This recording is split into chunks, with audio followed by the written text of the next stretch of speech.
Hi, my name is Andrew Browning. I'm a fistula surgeon, but also the director and founder of a charity called Maternity Africa. So we treat a condition called obstetric fistula, which is a devastating injury in young women. Anywhere in the world, about 5% of women will get into obstructed labour, meaning the baby's getting stuck. And so ordinarily in England or Australia, or wherever you are, that's diagnosed very quickly by a midwife and you have a caesarean section.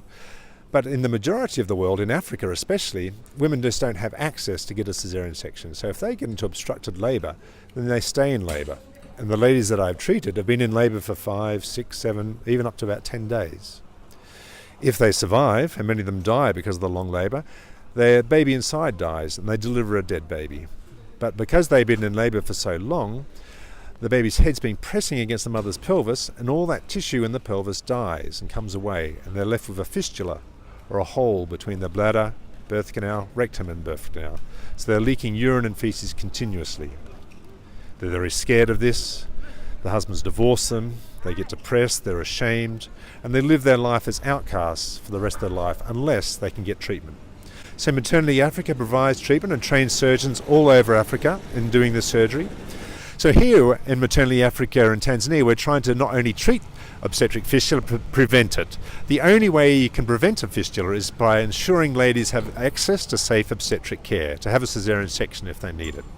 So there's many hospitals in Tanzania, but one of the lack of the problem in Tanzania is the midwives aren't trained. So we're building a hospital here, and when it's open, we can have access for safe 2,500 to 3,000 women to deliver safely every year, and treat obstetric fistula, of course, but also train up to 60 midwives a year in clinical skills. And midwives in Tanzania are quite knowledgeable, but they lack clinical skills and clinical confidence. And that's what here at Maternity Africa we're going to fill the gap. This will be the hub where we can expand good obstetric care to make safe obstetrics accessible for women all around Tanzania. Working with partner hospitals, building perhaps other little mini units in remote places, and hopefully over time we'll be able to prevent obstetric fistula from occurring.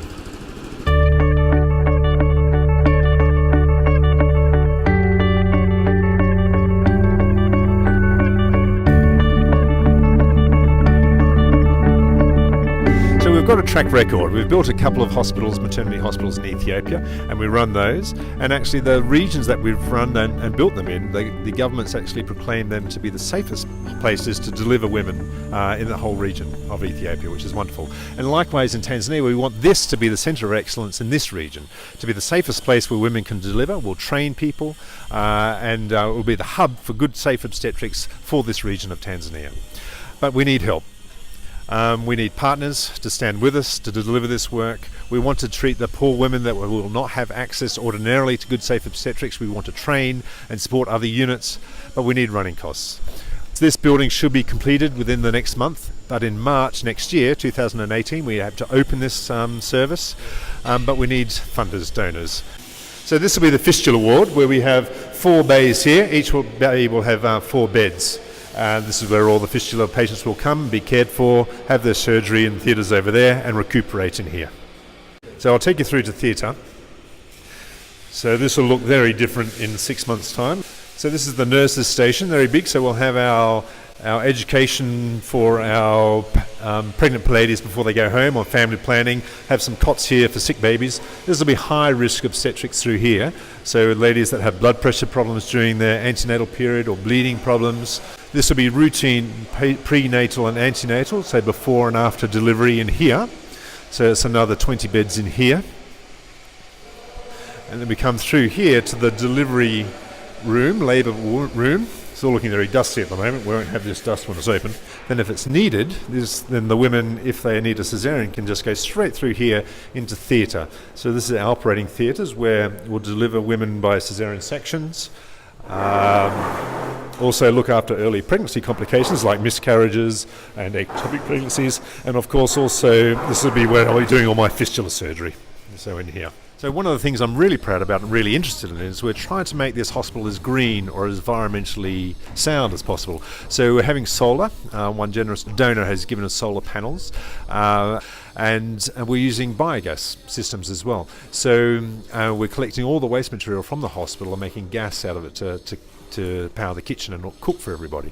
So all we need every day is just 10%ers through the biogas system, and we can cook for the whole hospital. There's only 2 other hospitals in the world that do this, so we'll be the 3rd.